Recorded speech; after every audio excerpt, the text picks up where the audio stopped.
राधे राधे मित्रों, मैं अंकित आप सभी लोगों का आपके अपने चैनल में हार्दिक स्वागत करता हूं, अभिनंदन करता हूं। तो दोस्तों, एक बार फिर से आपके सामने प्रस्तुत हूं गीता बाल प्रश्नोत्तरी के दूसरे अध्याय को लेके।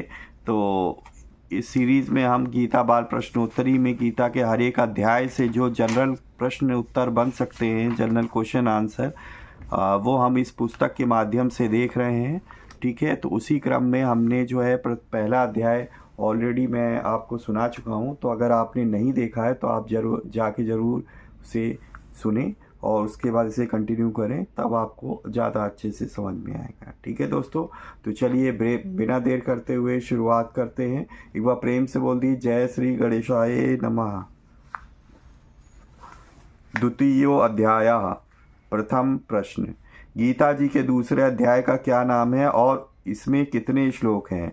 तो उत्तर है दोस्तों, गीता जी के द्वितीय अध्याय का नाम सांख्य योग है और इसमें टोटल 72 श्लोक है, 72 श्लोक हैं। दूसरा क्वेश्चन है दोस्तों, गीता जी के दूसरे अध्याय में किसने और कितने श्लोक कहे? तो दोस्तों उत्तर है, दूसरे अध्याय में संजय ने 3 श्लोक, अर्जुन ने 6 श्लोक और श्री भगवान ने 63 श्लोक कहे हैं। ठीक है, जनरल क्वेश्चंस हैं दोस्तों। ठीक है, हमें अपने बच्चों को भी सिखाना चाहिए और खुद भी हम लोगों को इसके बारे में जानकारी होनी चाहिए। प्रश्न 3 है, गीता दर्पण के आधार पर द्वितीय अध्याय में भगवान किस रूप में प्रकट हुए? ठीक है, तो पहले अध्याय में किस में हुए थे? सारथी के रूप में। यहाँ पे उत्तर है दोस्तों, शरणापन्न अर्जुन के सामने भगवान गुरु के रूप में प्रकट हुए। तो प्रथम अध्याय में सारथी के रूप में अर्जुन के सामने श्री कृष्ण प्रकट हुए थे और यहाँ पे गुरु के रूप में, मतलब गुरु के रूप में उपदेश दे रहे हैं। ठीक है, यहाँ पे प्रश्न चौथा है दोस्तों, दूसरे अध्याय में कितने उवाच हैं? तो दूसरे अध्याय में कुल 7 उवाच हैं। संजय द्वारा 2, अर्जुन द्वारा 2 और श्री भगवान के द्वारा 3 उवाच हैं। प्रश्न 5वां है दोस्तों, दूसरे अध्याय का सार क्या है? तो ये बहुत ही इंपॉर्टेंट क्वेश्चन है आपके पास। हम लोग ने अध्याय 1 में भी देखा था, हर एक अध्याय में देखेंगे हम लोग। देखिए, सारांश या समरी क्या है, या ये तो एटलीस्ट हम लोगों को पता ही होना चाहिए। तो दूसरे अध्याय का सार है, शरीर नाशवान है और उसे जानने वाला शरीरी अविनाशी है। इस विवेक को महत्व देना और अपने कर्तव्य का पालन करना, इन दोनों में से किसी भी एक उपाय को काम लाने से चिंता और शोक मिट जाते हैं। देखिए, ध्यान सुनिए, शरीर नाशवान है और उसे जानने वाला शरीरी अविनाशी है। इस विवेक को महत्व देना और अपने कर्तव्य का पालन करना, इन दोनों में से किसी भी एक उपाय को काम लाने से चिंता और शोक मिट जाते हैं। बहुत ही सुंदर बात दोस्तों। और प्रश्न 6 है दोस्तों, दूसरे अध्याय में श्लोक संख्या 1 से 10 में क्या विषय है? मतलब किस चीज में के बारे में चर्चा हुई है, बात हुई है दोस्तों? तो उत्तर है, अर्जुन की कायरता के विषय में संजय द्वारा भगवान श्री कृष्ण और अर्जुन के संवाद का वर्णन है। तो यहाँ पे संजय जी धृतराष्ट्र जी को अर्जुन की कायरता के बारे में बता रहे हैं, जो कि भगवान श्री कृष्ण और अर्जुन के संवाद हुआ था आपस में। प्रश्न 7वां है दोस्तों, दूसरे अध्याय के श्लोक संख्या 11 से 30 के मध्य क्या वर्णन किया गया है? तो इसमें दोस्तों जो है सांख्य योग का वर्णन किया गया है। प्रश्न 8वां है दोस्तों, श्लोक संख्या 31 से 38 तक के मध्य क्या वर्णन है? तो उत्तर है दोस्तों, छात्र धर्म की दृष्टि से युद्ध करने की आवश्यकता का प्रतिपादन है। प्रश्न 9वां है दोस्तों, श्लोक संख्या 39 से 43 के मध्य क्या वर्णन है? तो उत्तर है दोस्तों, कर्म योग का वर्णन है। मतलब जो श्लोक है उसमें कर्म योग को दर्शाते हैं। प्रश्न 10वां है दोस्तों, दूसरे अध्याय में श्लोक संख्या 54 से 72 के मध्य क्या स्थित है? तो उत्तर है, स्थित प्रज्ञ के लक्षणों का वर्णन है।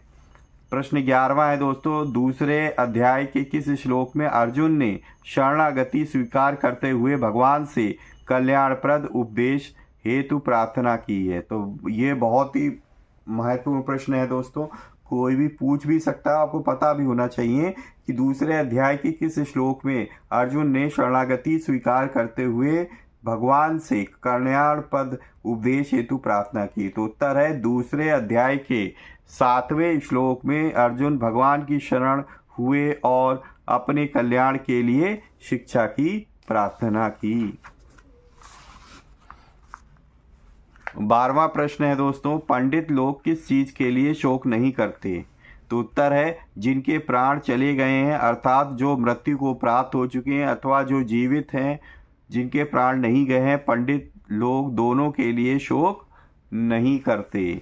13वां प्रश्न है दोस्तों, जीवात्मा नया शरीर कैसे धारण करता है? बहुत ही इंपॉर्टेंट क्वेश्चन है दोस्तों।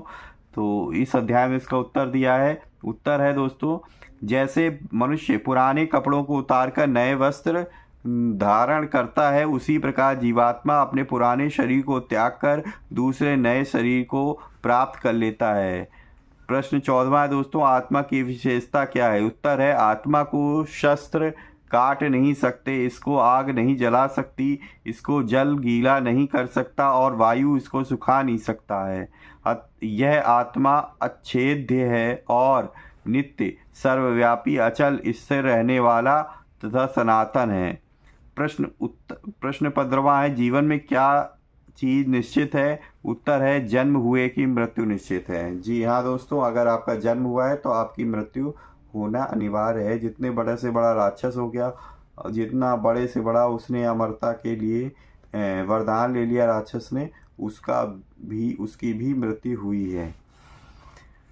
प्रश्न 16वां है दोस्तों, किस प्रकार का कार्य करने से मनुष्य पाप को प्राप्त नहीं होता? उत्तर है जय पराजय, लाभ हानि, सुख दुख को समान समझकर कार्य में प्रवृत्त होने पर मनुष्य पाप को प्राप्त नहीं होता। मनुष्य पाप को प्राप्त नहीं होता। प्रश्न 17वां है दोस्तों, कर्मों के संबंध में हमारा किस चीज पर अधिकार नहीं है?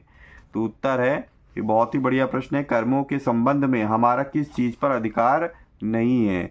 तो कर्म करने में ही अधिकार है, उसके फलों में कभी नहीं है। प्रश्न 18वां दोस्तों, स्थित प्रज्ञ किसे कहा गया? उत्तर है जो संपूर्ण कामनाओं को त्याग दे और आत्मा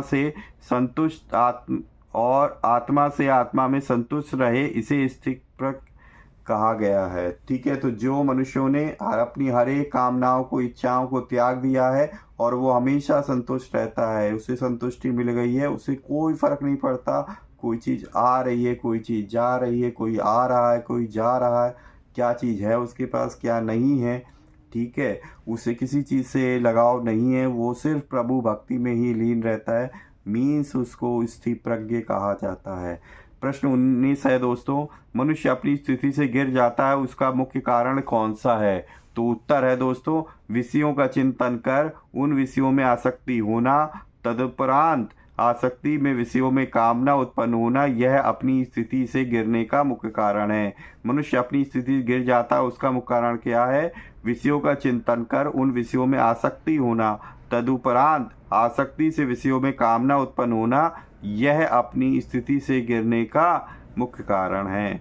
प्रश्न 20वां दोस्तों, शांति को कौन प्राप्त होता है? उत्तर है जो पुरुष संपूर्ण कामनाओं को त्याग कर ममता रहित, अहंकार रहित होकर विचरता है, वह शांति को प्राप्त होता है। तो जो भी पुरुष है, पुरुष हो चाहे स्त्री हो, जिस भी व्यक्ति ने अगर अपनी कामनाओं को, इच्छाओं को कंट्रोल कर लिया, ठीक है, और सारी चीज़ों को त्याग गया, किसी से कोई मोह नहीं है, किसी से किसी चीज़ का अहंकार नहीं है, तो उसको शांति प्रदान होती है, शांति मिल जाती है दोस्तों। तो ये थे अध्याय 2 में वर्णित जो है महत्वपूर्ण प्रश्नों के उत्तर, ठीक है, जो मैंने आपको कह सुनाए। नेक्स्ट अध्याय में, नेक्स्ट सेशन में हम लोग तृतीय अध्याय से रिलेटेड जो है प्रश्न उत्तर देखेंगे दोस्तों। तो नेक्स्ट अध्याय में जुड़ना ना भूलिएगा दोस्तों। अगर आज की वीडियो आपको अच्छी लगी है तो प्लीज़ जो है लाइक करना ना भूलें और ज़्यादा से ज़्यादा अपने परिजनों, मित्रों के साथ शेयर करें ताकि वो भी इस पर्टिकुलर वीडियो से कुछ इन्फॉर्मेशन प्राप्त कर सकें दोस्तों। पहली बार चैनल पे आए हैं तो चैनल को सब्सक्राइब कर लीजिए और बेल आइकन को प्रेस कर लीजिए ताकि लेटेस्ट से लेटेस्ट वीडियो की इन्फॉर्मेशन आपको तुरंत ही मिल सके। तो इसी तरीके से भगवान की भक्ति करते रहिए, अपने परिवारजनों, मित्रों के साथ खुशी खुशी प्रसन्नचित्त होकर जीवन व्यतीत करिए और हाँ, हमेशा की तरह किसी न किसी एक पर्सन की हेल्प करने की जरूर कोशिश करिए दोस्तों। मिलेंगे इसी तरह किसी और वीडियो में, तब तक के लिए जय श्री राम, राधे राधे मित्रों।